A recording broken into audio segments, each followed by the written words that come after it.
Hola, soy Ana González, tu profesora de Historia, y hoy desarrollaremos la semana número 8, Ciclo Ordinario Virtual 2019-2. Bien, habíamos estado hablando un poco de cómo se inicia esta idea de la Edad Moderna y la aparición de un estado totalmente diferente al que habíamos visto en la Edad Media, ¿no? Cuando hablamos de los estados de la Edad Media, hablamos de un poder del rey, es cierto, existe, pero no es un poder absoluto. Es un poder que, si bien es cierto, representa grandes espacios, tiene injerencias de algún tipo, no es el poder absoluto y más importante. Tú ya sabes claramente que el poder más importante de la Edad Media es el poder del señor feudal. Entonces, ¿qué ocurre de la Edad Media a la Edad Moderna? Bueno, el punto de quiebre indiscutiblemente son las cruzadas. Cuando aparecen las cruzadas, desaparecen los feudos y los reyes comienzan a tomar más poder a partir de la ruta de comercio. Estas rutas de comercio que les van a permitir a ellos varias cosas. Lo primero, le van a permitir más dominio dentro de los territorios, ¿no? Y así entonces van a comenzar a dominar los llamados burgos. Estos burgos son donde van a aparecer justamente lo que estábamos hablando en la primera parte de la clase, que era el humanismo y el renacimiento. Recuerda que el humanismo y el renacimiento pueden expandirse gracias a la cercanía de la gente, 2, a la disposición de cómo viven, 3, a la imprenta y 4, a las nuevas formas de pensar de la gente, ¿no? En donde la Iglesia Católica ya no está totalmente metida. Entonces, ha pasado lo de la peste, ha pasado lo de la creación de los burgos, han perdido los señores feudales y todo esto va tomando forma en una sola persona. ¿En la persona de quién? En la persona del rey. Entonces, cuando hablamos del rey como elemento único y plenipotenciario, ¿ya? Él es el centro del Estado moderno. Pero, ¿cómo es que el rey puede consolidar su poder? ¿A través de qué instituciones? De 3 instituciones, hasta de 4, ¿eh? Las cortes reales. Profe, ¿quiénes están en las cortes? Muy fácil, están la ex nobleza feudal. ¿A qué me refiero? Condes, duques, marqueses. Ellos van a ser como el séquito, van a ser como el acompañamiento, el complemento del poder del rey. No quiere decir que ellos tengan grandes poderes, pero sí tienen injerencias locales, provinciales, en algunos territorios en donde el rey todavía no ha logrado posicionarse, ¿ok? La burocracia. La burocracia es este grupo particular que es el que organiza y administra el reino. ¿Qué significa esto? El rey necesita a alguien que lo ayude, por ejemplo, con sus asuntos económicos. Para eso está el ministro de Hacienda. El más conocido de todos en el caso de España es Bouillon, de ahí el bullonismo, y en el caso de Francia es Colbert, ¿no? El colbertismo. Acordémonos del gran Colbert en el gobierno, por ejemplo, de Luis XIV, que es la época de esplendor, la época dorada. Inclusive, cuando se prepara para poder ocupar Versalles, ¿no? Luis XIV. Luego tienes a la diplomacia. La diplomacia es esta suerte de equilibrio, esa suerte de negociaciones, alianzas entre las grandes potencias. Me refiero básicamente a 2 que se están dando de compalo por el poder en América. Y esas 2 son España y Portugal, ¿no? Que tienen una característica geográfica que las une, ¿no? Que es su salida directa al Atlántico, ¿no? Con relación a América. Entonces, vamos a notar que la diplomacia o la forma elegante, la forma bonita, respetuosa, la forma menos violenta y más aliada que encuentran para repartirse América es justamente eso, ¿no? Ver las formas legales, bonitas, sin llegar a las guerras. Eso es la diplomacia. la forma bonita, elegante, amable, entre dos potencias de hacer una alianza sin llegar a una guerra, porque a nadie le conviene una guerra. Recuerda que la Armada española es muy potente y la Armada portuguesa también. Y tú me preguntarás, profesora, pero si España es más que Portugal, debería hacerle la guerra. Ahí tienes que tener un rato cuidado, ¿no? Porque sí es cierto que España tiene una armada muy fuerte, pero también es cierto que Portugal lo tiene. No estamos hablando de grandes diferencias, sino ya hace rato lo hubieran hecho las coronas.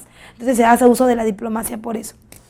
Y el ejército permanente, eso es más que importante. Sin un ejército permanente no podemos asegurar el mantenimiento de una corona. Este ejército permanente es pagado por tributos cobrados por el rey. Tributos en sus colonias, tributos en Europa, que le permitan mantener un ejército que tiene dos usos. El primero, el mantenimiento y la conservación del poder del rey, evitando que el reino se subleve. Y segundo, la expansión del imperio, ¿no? Conservar el poder del rey y permitir la expansión. Finalmente están los principios. Profe, ¿cuáles son los principios de la Edad Moderna?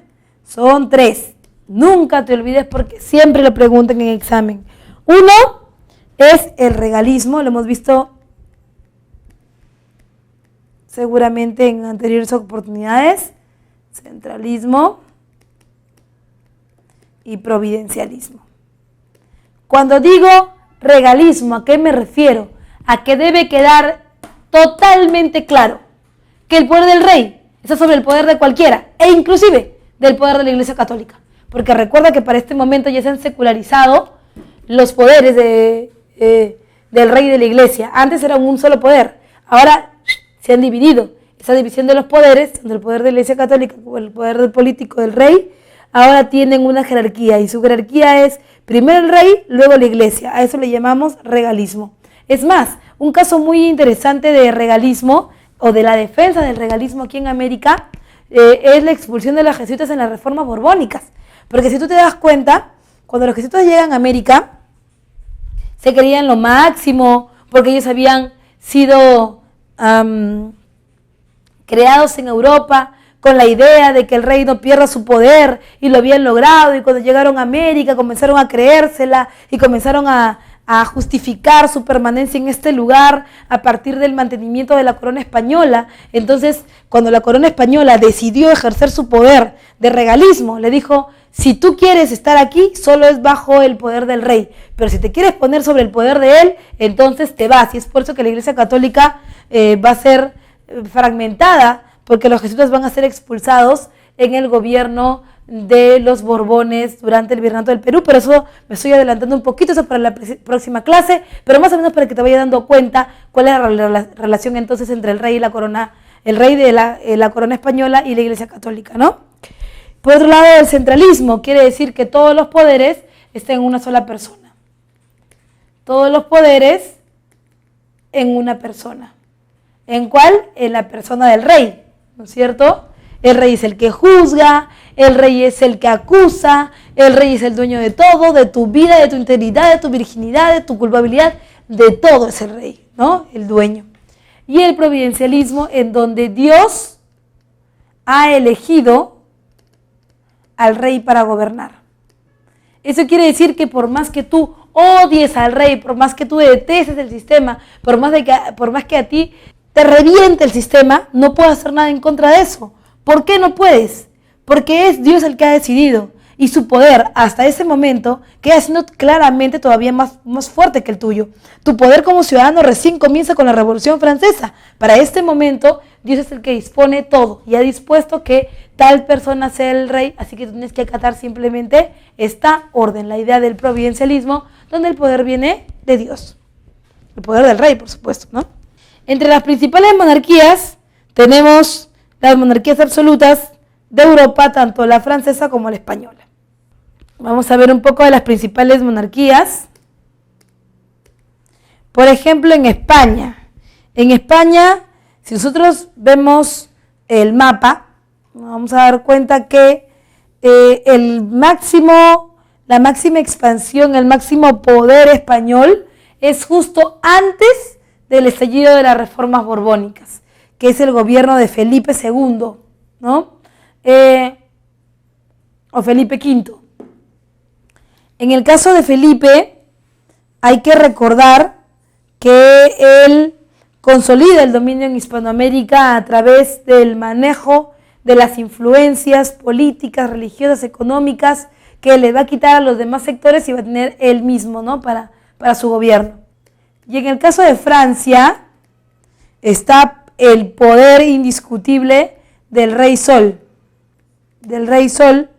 El centro del poder, que es Luis XIV. Luis XIV, contra todo pronóstico, es el periodo de la época dorada de Francia, en donde los territorios se expanden por casi toda Europa, ¿no? Se expanden territorialmente y tienen una influencia política muy fuerte también, ¿no? Es más, ¿a través de quién? De las ideas de expansión, no solo físicas, sino también fiscales, de Colbert. Te comentaba que Colbert es un ministro de Hacienda y es parte del sistema burocrático que va a hacer funcionar de una manera mucho más moderna al Estado. La pregunta es, profesora, ¿pero por qué tienen que tener ministros y esto? Porque eso es lo que va a volver profesional a un Estado, la principal característica que tenemos hoy en día de los Estados modernos.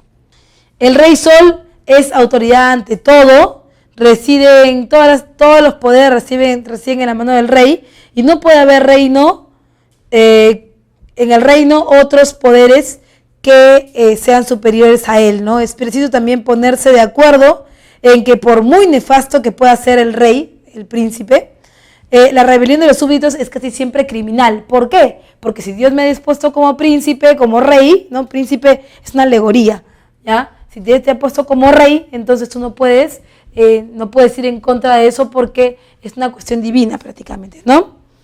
En cuanto a las ciencias, el arte y la edad moderna, aparece, por ejemplo, propuestas como la de Copérnico, ¿no? Como la de Copérnico en astronomía, Galileo, en movimiento de la Tierra, también importante, porque hablamos ahora de una teoría heliocéntrica de Copérnico, en donde no es que el centro sea la Tierra, sino el centro es el Sol, la teoría heliocéntrica. Y esa misma figura es la que quiere representar Luis, ¿cierto? El Rey Sol, a la misma idea copernicana de la proposición de la disposición de los satélites y los astros, ¿no? En medicina, Vesalio, que desarrolla su propuesta de anatomía, que va a ser tomada desde las ideas de Leonardo da Vinci, mira cuánto tiempo ha pasado, de la Edad Media hasta la Edad Moderna, para perfeccionar las ideas, sobre todo, de la auscultación del cuerpo. Eso es muy importante en el gobierno de Luis XVI, eso es muy importante en el gobierno de Luis XIV, la disposición en cortes de los médicos, inclusive porque el mismo Luis había intentado ser muchas veces asesinado y había invertido mucho de su poder en una corte llena de médicos, presidida, aunque no lo creas, por una mujer. Y la idea era siempre diseccionar los cuerpos para poder saber qué cosa había llevado a la muerte inmediata a las personas. Y lo mismo le había pasado inclusive a el propio Luis, que prácticamente iba a ser sucedido por su hermano, pero que a la larga llegó a mantenerse por justamente las buenas prácticas médicas de Vesalio y toda su corte, ¿no? En filosofía, René Descartes, por supuesto, la primera forma racional de utilización de las ideas. René Descartes, que abre ya luego las puertas para la Ilustración y posteriormente para las ideas de liberación durante la Revolución Francesa. En filosofía, Descartes, y en literatura, Jean-Baptiste Molière. Jean-Baptiste Molière es parte también de la corte que secunda a Luis XIV. Jean-Baptiste Molière y Jean-Baptiste Lully.